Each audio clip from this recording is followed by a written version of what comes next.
بسم اللہ الرحمن الرحیم۔ السلام علیکم ناظرین اکرام۔ سیدنا عمر بن خطاب رضی اللہ تعالی عنہ کے دور خلافت میں ایک جنگ میں 80 مسلمان گرفتار ہو گئے۔ ان میں سے ایک حضرت عبداللہ بن حذافہ بھی تھے۔ انہیں ہرقل بادشاہ کے سامنے پیش کیا گیا۔ بادشاہ نے چاہا کہ میں انہیں قتل کرا دوں، چنانچہ بادشاہ نے عبداللہ بن حذافہ کو خوف زدہ کرنے کے لیے ایک دو بندوں کو قتل کروا دیا۔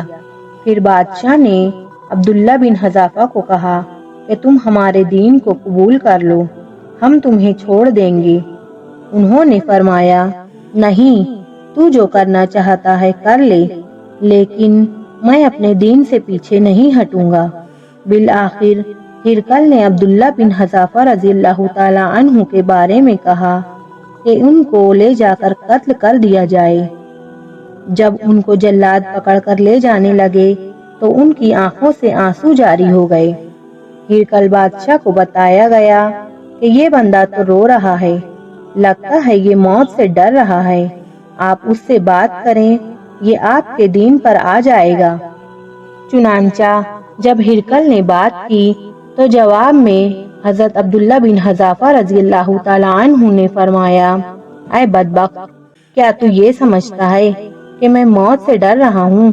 نہیں، میرے ذہن میں ایک بات آئی ہے جس کی وجہ سے میری آنکھوں سے آنسو ٹپک پڑے۔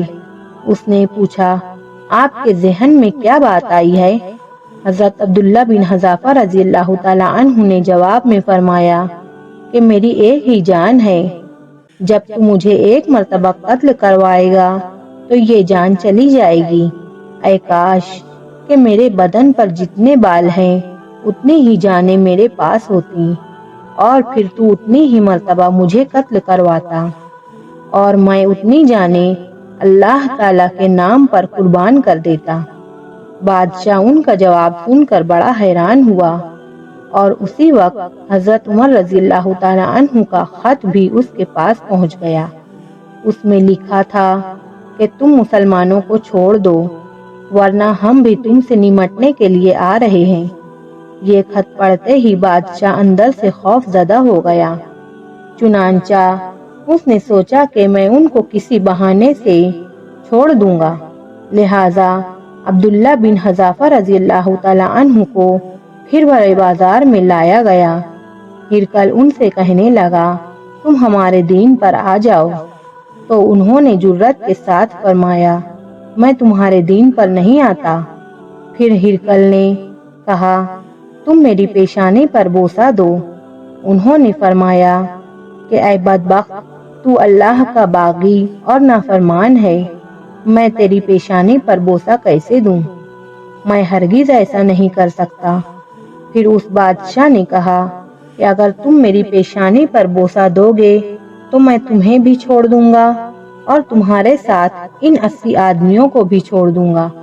چنانچہ جب 80 ایمان والوں کی جان کا معاملہ آیا تو عبداللہ بن حذافہ آگے بڑھے اور انہوں نے ہرقل کی پیشانی پر بوسہ دے دیا، اور پھر بادشاہ نے ان سب حضرات کو رہا کر دیا۔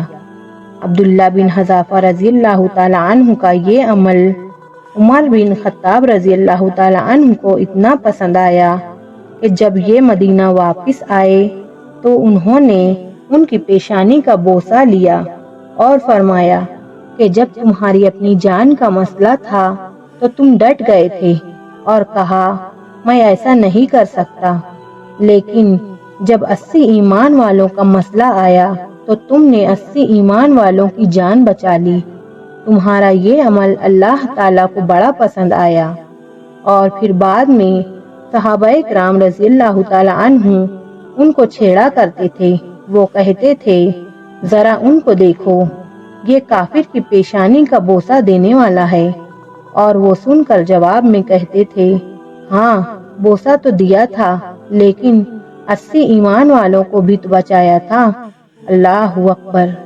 ان کے ایک بوسے میں اتنی طاقت تھی کہ 80 ایمان والوں کو بچا لیا۔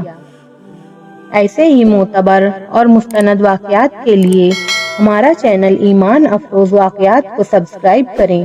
جزاک اللہ۔